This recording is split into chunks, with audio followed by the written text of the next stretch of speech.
All right, Mr. Jones, are you able to hear me okay? Yes.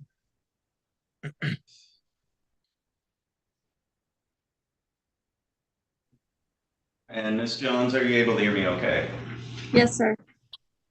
Okay, we're on the record now in Jones versus Jones. This is case number 1917709. The record should reflect both parties are present today by Zoom video. Ms. Jones, this is your motion to enforce a judgment of divorce. And if I read your motion correctly, you're indicating that the real property still hasn't been refinanced as required under the judgment. Is that the problem? That is correct. And he's also making the mortgage payments, but they've been late for 5 months, which is affecting my credit. Okay, all right, thank you. Mr. Jones, what's your side of this? The mortgage payments are caught up at this point. They're current. They have been late for 5 months. I can give you a list of reasons why that is the case. The main one is that Mrs. Jones filed a false police report saying that I broke into her home and that she had video footage of that. She then left town and told the police she would get them the video footage after the holiday weekend. They essentially raided my work, went through all the cameras, interviewed all my coworkers, and I am not employed by the facility. I'm employed by a contract company that is hired by the facility, and the facility didn't like that very much, so they fired me. So I'm now waiting tables with a master's degree and 2 bachelor's degrees because and Mrs. Jones called on Monday and said she couldn't come up with the footage and that she wanted to drop the charges.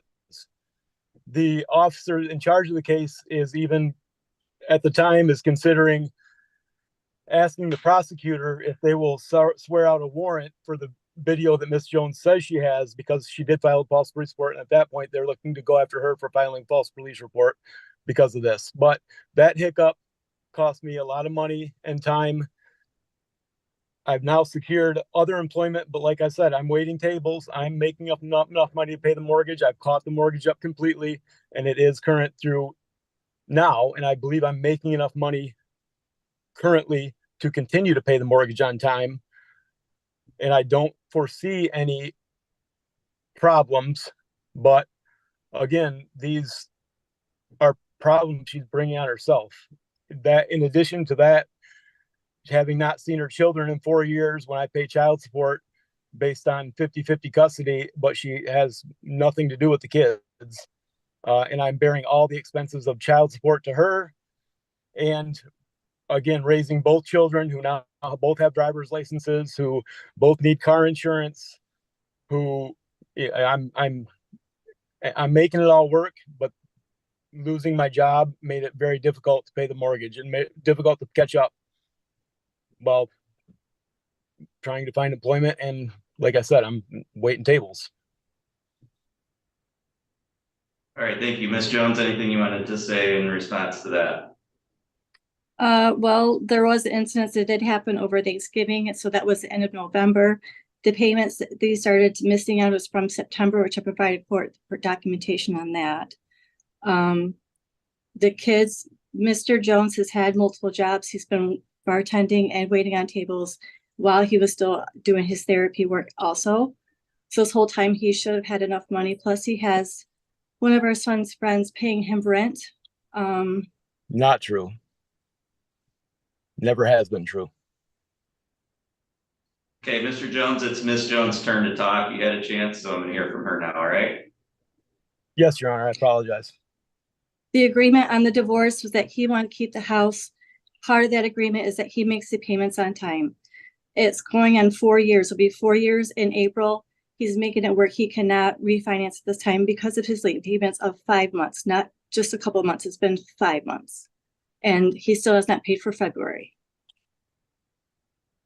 So I just don't see a solution to this other than the court helping him to make the payments on time so that does not affect my credit, since he's not going to be able to refinance for who knows how long.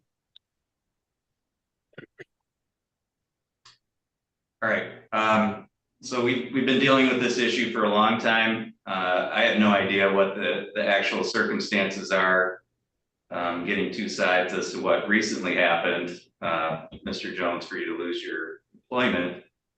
But this judgment was entered into in April of 2020. And you still haven't refinanced the house. And under the judgment of the divorce, it says that the defendant shall commence the refinance of the marital home into his individual name within 7 days of entry of the judgment of divorce, and is required to continue the refinance process in good faith thereafter. Should plaintiff have to cause to bring enforcement motion before the court, she shall be entitled to reimbursement of costs and reasonable attorney fees. Defendant shall hold plaintiff harmless from any liability and indebtedness for the real property at home. So, Mr. Jones, this judgment puts that responsibility squarely on you. And it's almost 4 years now and you still haven't refinanced the home. Ms. Jones, as I've indicated to you in the past, I can't force a bank to give Mr. Jones a loan. All I can do is require that he continue to try to refinance the property. And so, Mr. Jones, you're going to have 30 days from today's date to provide the court with documentation of at least 3 attempts to refinance the home, 3 different financial institutions.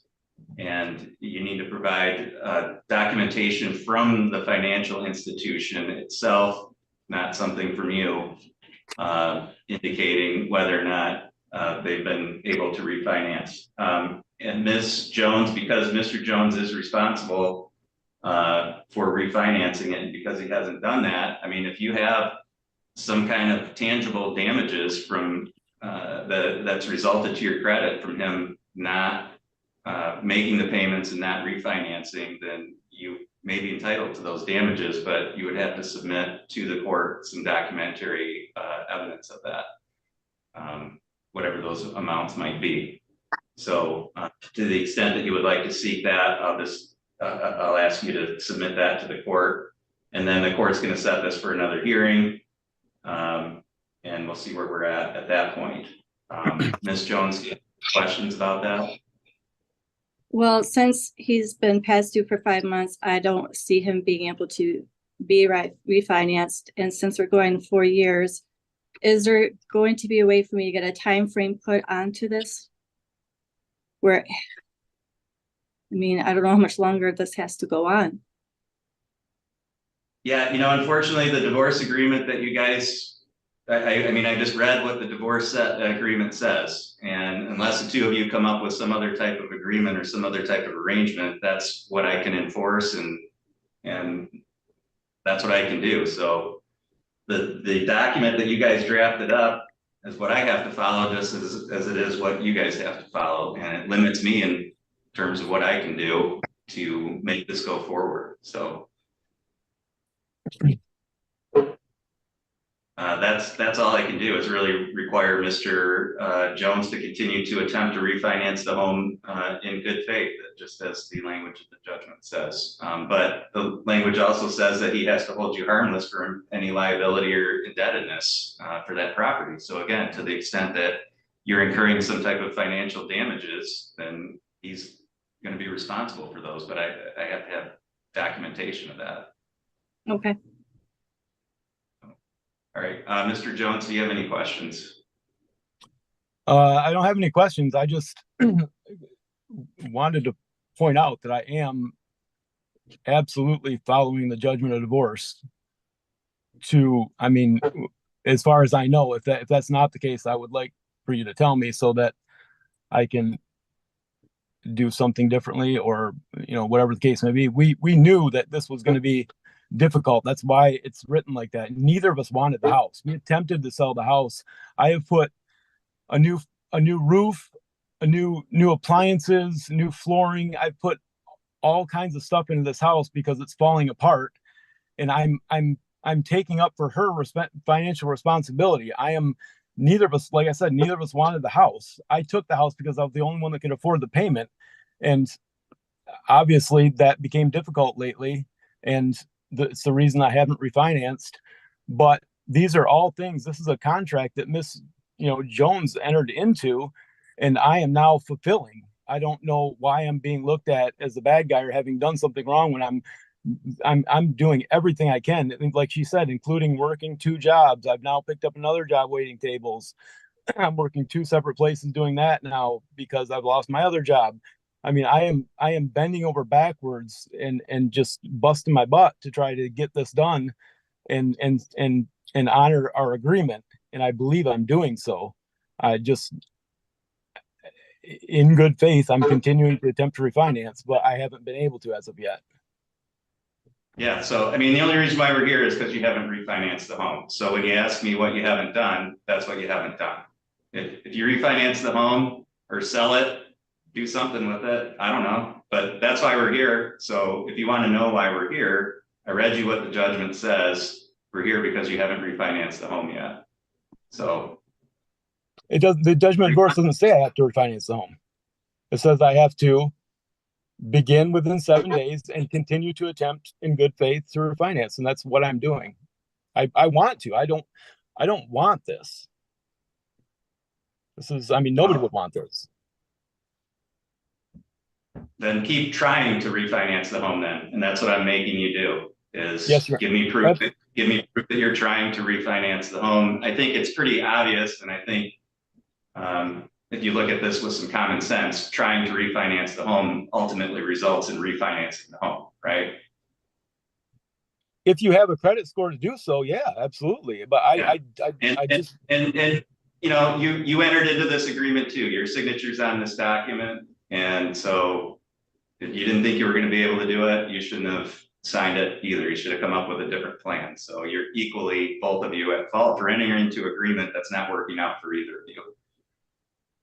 But that's what you have and that's what you're stuck with. And so when you ask me what you need to do, that's what you need to do. okay, I'll get 3 letters from 3 companies. Believe me, no problem. Believe me, last thing I want to do is have to keep having hearings with you. I'm only here because you guys aren't doing what you're supposed to do under the agreement. So refinance it, sell it, and you'll never have to come back to court on this case again. It's as simple as that. But until then, we'll keep seeing each other. The other thing, Mr. Jones, is you need to be more respectful with my staff when you're dealing with them over the phone. My assistant Jennifer has nothing to do with this case or the way the court rules. She does what I ask her to do. So you need to be more respectful and polite to her. She doesn't deserve to take verbal abuse from you on the phone or to be hung up on. So don't give me excuses. I don't want to. Just be polite, okay? Act like an adult when you're dealing with my staff. That's all in that. When they start doing their job, I'll be less critical of them. But she was very delinquent in her duties. Okay, let me tell you something. Let me tell you something. Do not go there. Do not go there. Jennifer is absolutely the most conscientious employee I've ever seen. You are the one who's being rude to her. She's doing her job. You're the problem on that end, and you need to be more respectful to her. And that's all I'm going to say on that. But don't act like she isn't doing what she needs to do, because that's not true. And you know it. Don't even go down that road. Just be polite, act like an adult, and do what you're supposed to do. That's all you got to do. It's very simple. That's all I have for today. All parties are free to disconnect at this time. Thank you.